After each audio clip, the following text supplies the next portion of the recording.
Alright, magandang araw po sa ating lahat. Magandang gabi kung saan man po ang abutin itong video na to ngayon na gabi po ninyo napanood ito. At magandang umaga na rin sa ibang bansa na umaga na itong mapanood ninyo itong video na to. Maraming salamat sa inyong suporta. Lagi ko po itong babanggitin tuwing umpisa sa vlog kasi kung hindi po dahil sa inyo, wala rin ako dito sa aking kinaroroonan na ngak-ngak ulit. Di ba? So, kung napanood niyo akong live kanina, pasensya na ho. Kasi bigla ho nawala kasi ang kuryente. Kasi dito sa lugar namin, kita niyo naman ang aking paligid dito ay bundok, wala ho kami ditong kuryente ba na kable na as in kuryente na normal na kuryente. Kami dito ay kumukuha lang kami sa mga kuryente ng solar plate. Yun ang nagsusupply namin dito. Mayroon sila dito sa boss namin. Actually sa boss namin to dito. Na dito kung saan kami. Bilang OFW trabahante po tayo dito sa ibang bansa. So ito yung dito na wala talaga kaming kuryente. So kanina pasensya na ho, ulitin ko sa aking live kanina na naputol ho. Gawa ho sa kuryente. Kasi pag nawala ang kuryente, nawala rin ako ng wifi. So nakita nyo naman, nagdalawang beses ako itong tawag nito, nag-attempt na mag-live, pero sa pangalawa medyo mahaba-habang oras ho yun. So maraming salamat sa suporta ninyo. Tiwala sa inyong tiwala, nakaka-amaze, nakakataba ng puso sa inyong palaging sumusuporta, palaging nagla-like sa ating video. Kung hindi pa kayo nakapag-subscribe ditong aking YouTube channel, lagi ko pong sinasabi na paki-subscribe. Lambing lang naman ba? Pamasko. Nangangaruling ako sa inyong daliri na pindutin ang subscribe button. At i-like na rin po itong video na to. Kung nagustuhan ninyo, bigyan nyo pa akong bonus. Demand pa ako ng demand ha. Paki-share itong video na to. So ito. Okay. Umpisahan natin dito sa itong pari ng Cebu na ito si Father Ubod. Actually ito si Father Ubod. Hanga ako dito sa pari na to kasi ang lawak ng kanyang pag-iisip, ang lawak ng kanyang paningin sa nangyari ngayon sa ating bansa. Hindi lang pare, nagsangyaw pod ni siya sa isang nakita sa paligid, labi na sa politika. So sabi ko nga ito siya ay isa sa mga pinakahinangaan kong tao. Di lang pare, okay na ba, ilagay natin na ordinaryong tao, isa ito sa aking, sabihin natin, idol ko ito sa mga ganitong kanya nakikita sa ating bansa ngayon na sinishare niya sa kanyang simbahan kung ano ang nangyari sa ating paligid ngayon. Kaya ito, nabanggit ko to ngayon, itong si Father Ubod, gawa ng, nag-react siya dito kay Claire Castro. Tinawag ho ito ni Father Ubod. Ay, siya na lang magsabi nito tapos ituloy natin mamaya itong video niya Mao na hangyo lang ni nato ba? Ang waron magtingog-tingog ug wap-agi gibuhat na aksyon na mao sa atong supreme power, mao man ang Supreme Court ug ang atong military. Palihog tabanga ang hapit na malusno natong nasod. Luoy na kaita. Karon di naman ni USIC Secretary kanas Claire Castro, iyagya pong giguba na sad si Amy Marcos, kahilas gud taon nimo Claire. Igsuo na gid na, maguwang na, nag-atima na siyang manghod, nya mo na nagisulti, imo pag yung ingnon nga tuo mo ana.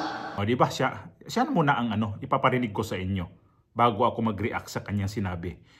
Na kahilas bagod nimo Claire, tinawag niyang hilas itong si Claire Castro. So itong pari na to, ang ko nito ay mas mas vocal siya sa mga Duterte dito sa kabilang sides kay Marcos. Halata naman natin kung ano talaga ang kanyang nakikita. So may reason talaga. So hindi, kung saan yung may reason, doon siya. Kasi nakikita ko rin to na i-vlog ko to ng ilang beses itong pari na to na hindi to ano ba tawag nito? Hindi niya tinira itong Iglesia ni Cristo. hanga siya sa Iglesia ni Cristo. Nung ginawa ng Iglesia ni Cristo na pagrarally, nung time na yon sa nakarang linggo lang, suportado niya ho yun. At sinabi pa nga niya na ano nangyari ba sa ating pamumuno dito sa simbahan Katoliko na tahimik lang daw, di man lang nag-ano ng front runner kagaya ng Iglesia ni Cristo. So, sa ganun pa man, ito si Claire Castro. Dito na tayo kay Claire Castro. Sa tanto niyang dipinsa sa presidente, di niya nataalam kung sinong may mas maraming alam dito kay Bongbong Marcos o pamilya Marcos kung hindi si Amy Marcos. Kasi hindi naman siguro lalabas si Amy Marcos sa rally ng Iglesia ni Cristo kung hindi talaga niya sabihin doon na ganyan ang kanyang kapatid. So, pasalamatan pa rin itong video na to, ilang video na ang ginawa ko dito sa Iglesia ni Cristo na pasalamatan natin ang Iglesia ni Cristo sa time na yon kasi nagkaroon ho ng time si Amy Marcos na doon niya idaan ang kanyang mensahe kay Bongbong Marcos. So pinagbigyan siya ni Iglesia ni Cristo na walang pag-alinlangan, na walang dalawang isip. Na bakit kapag bigyan namin na ang inyong ilalahad ay baka makakasira pa yan sa aming rally. So, si Claire Castro, ang daming galit, ang daming nainis, ang daming naasar dito sa kanya kasi spokesperson ka, siya ang tumatayong spokesperson. Actually, hindi niya trabaho yan eh. Hindi siya spokesperson. Ang kanya lang is maglabas siya ng mga statement na kung anong gagawin sa itong gobyerno to, yung presidente especially, kung ano rin ang balak gawin. Kaya lang, nagiging atakdog na siya sa mga tao na bumabatikos sa administrasyon ni Bongbong Marcos. Hindi mo naman yan maiwasan na clear na wala talagang bumabatikos sa presidente kasi normal ho yan, siya ang presidente. Kahit pa ikaw, kung ano man ang posisyon mo, kahit pa magposisyon ka dyan sa mga kumpanya, magposisyon ka dyan sa mga maliliit na mga posisyon dyan. Halimbawa, kapitan, kung ano, mayroon ka talagang kritiko. Mayroon ka talagang pipintasan talaga ang iyong pagkatao. Hindi lahat yan makuha mo na suportado. Kagaya ng presidente ngayon, ilang milyon ang Pilipino. Kaya ba na itong si Bongbong Marcos, kaya niya kuhanin lahat ng simpatya laban sa kanya? Hindi niya ito naintindihan ni Claire Castro eh. Kaya ang ginawa niya, aawayin niya. Kaya itong pare na to sa Cebu, nag-react na. Tinawag siya ditong hilas. Ibig sabihin ng hilas sa Bisaya ay parang katawa-tawa ka. Alam bang pinagsasabi nito? Ang dami kasing term ang hilas kung intindihin natin. Sa mga Bisaya, isa lang talagang hilas. Parang kahilas yung tao na to. Parang lalo pa makikita ng mayabang, sabi, hilas kung naong ng tawanan ni. O yung mga, dyan, patawag nating hilas. So, ganon ang nakikita ni Father Ubo dito kay Claire Castro. Pare ito ha, hindi ho ito dapat magsalita ng ganito kasi pare siya eh. Kaya lang kung ano talaga ang nakikita niya, sabi ko, ang tindi ng mindset ni Father Ubod. Hindi lang siya nag-share parte sa Biblia, parte sa Panginoon, isi-share din niya kung ano ang nasa gobyerno. Yun ang ano ko nito sa kanya. Kasi kung tutuusin, balanse ho ito eh. So nakikita niya to, nakikita nga niya. Ano pa kaya tayo? Sino bang hindi mainis dito sa kaya Claire Castro sa ganyang sobrang dipinsa dito sa presidente? Sobrang dipinsa dito sa pamilya Marcos.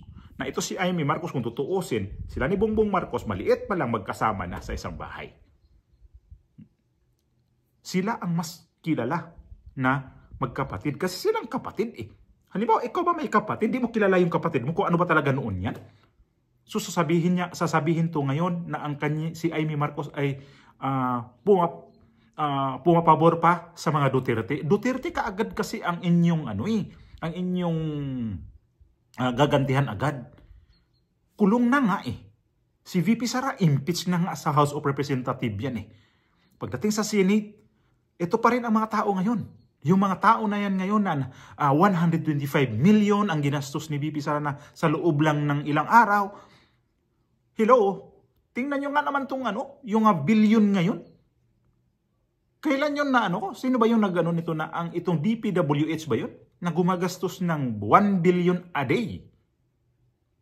Kasi nga, ang laki ng budget nito itong DPWH at doon kinakamkam nitong mga politician ngayon. Doon sila nag-insert para ibagsak nila sa DPWH. Yun ang katotohanan dyan Itong flood control ngayon, kung titingnan natin, hindi ho to primary problem. Secondary lang ho ito.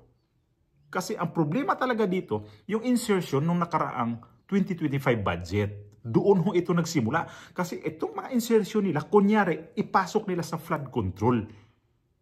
At ngayon, lihis na lihis na.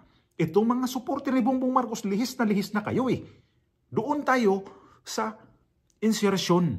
Ito ngayon yung naglabas ng video ito si Saldico. At ito si Claire Castro, doon niya to tinitira itong mga kalaban sa politika na personal na nga niya talagang pag-aatake.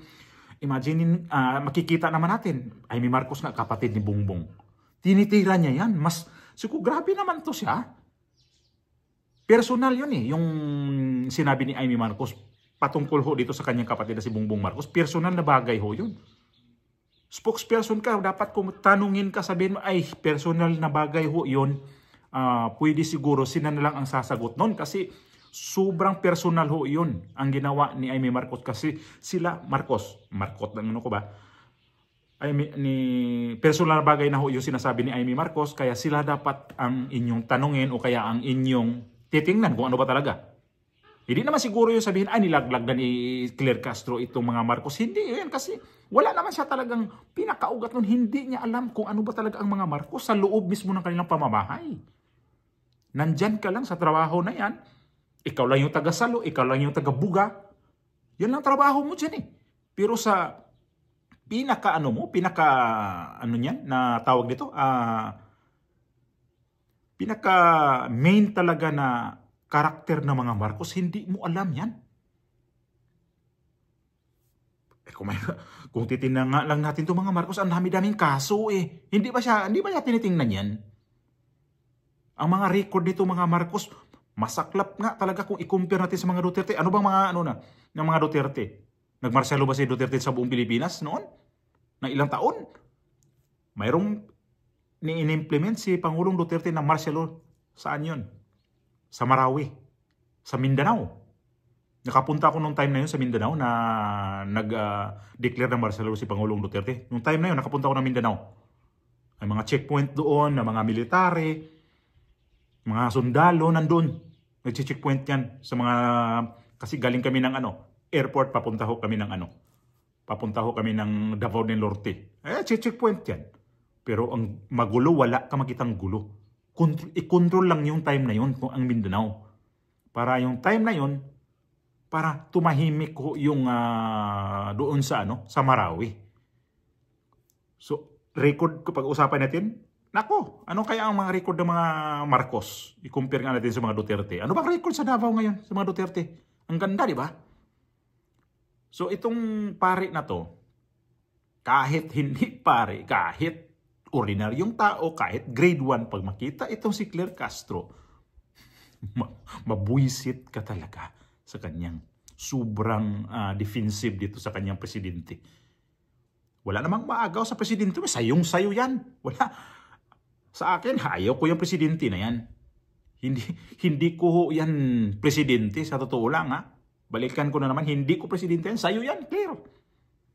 Pero ito yung kapatid niya, mas pinili pa nga itong mga Duterte kaysa kanyang kapatid. Hindi na pinili na dito talaga ako lunod ako dito sa mga Duterte. Yung gusto lang ng taong bayan, iisiwalat nito. Hindi tayo magpasalamat kay Amy Marcos sa kanyang ginawa. Na talagang sinugundaan niya ang sinabi ni Pangulong Duterte na ang kanyang kapatid ay alam niyo na kung ano.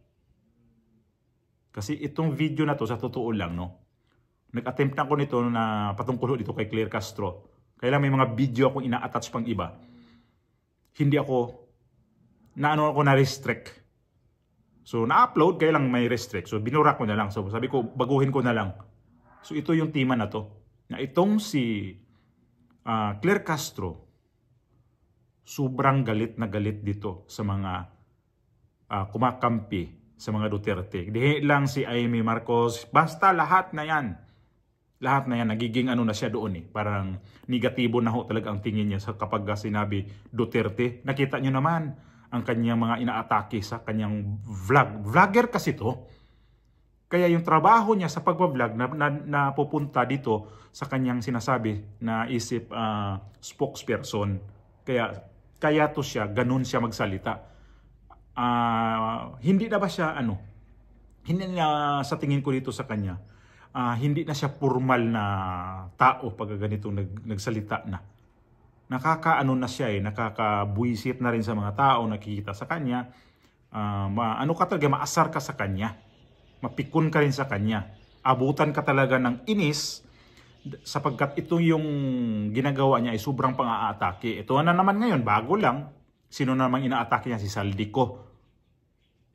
Ultimo nga, porma ni Saldico sa buhok, tiniting niya na, ano to sa investigador na rin?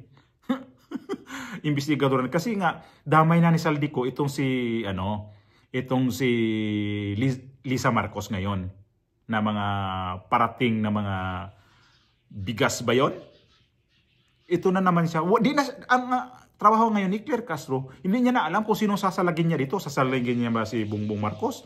Sasalagin niya ba si Sandro Marcos? Tama ba? Salagin niya ang presidente. Si Sandro Marcos at saka itong si Lisa Marcos. Di na siya makaandagaga dito kung sino talaga ang kanyang haharangin. Para bang laro ng patintiro na. Kung sino talaga ang dapat kung dito na para hindi dito mahuli. Yan ang trabaho niya ngayon. Takot na takot siya na yung presidente na to ay maitsapwera, lalayas. Sino ba namang hindi matakot na mawalan siya ng trabaho? Sino hindi matakot na kapag nawala si Bongbong Marcos, malamang ito si Claire Castro lalayas to sa Pilipinas? Imaginin nyo naman kung gaano siya kaluyal dito sa mga Marcos. Dati sobra niyang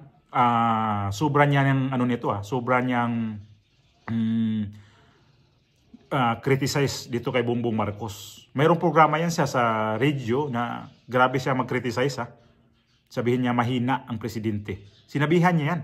Ngayon, na nandyan na siya, nagtatrabaho sa kay Bongbong Marcos, nagalingan na siya. Magaling na magaling ang presidente. Okay ka lang, Claire? Pare na nga yan nagsabi na kahilas nimo. Pare na nga yan nagsalita na hindi nagustuhan yung papel mo dyan sa pagiging spokesperson mo. So, ito pa kaya mga ordinaryong tao na kami po ang nagpapasweldo sa iyo. Tingnan mo yan, ha? Kami po ang nagpapasweldo sa inyo. Hindi ka pwede magtrabaho dyan sa Malacanang kung hindi ka sumusildo sa taong bayan na pinagpaguran namin ng taong bayan na pera. Kasi kapag wala ka dyan, siyempre wala kang suswelduin sa gobyerno. Kaya nandyan ka, so matik yan. Nagpapasweldo sa iyo, mga Pilipino. Tax ng Pilipino, hindi ka pwedeng magsalita na sobra kang bias, sobra kang diehard dito sa presidente. Ikaw lang talaga ang spokesperson dyan sa Malacanang na sobrang garapal magsalita. Sobrang bastos. Kaya itong pare nabastusan sa kanya ni Claire Castro. Nabastusan. Na nawala ng respeto dito kay Claire Castro. Diba?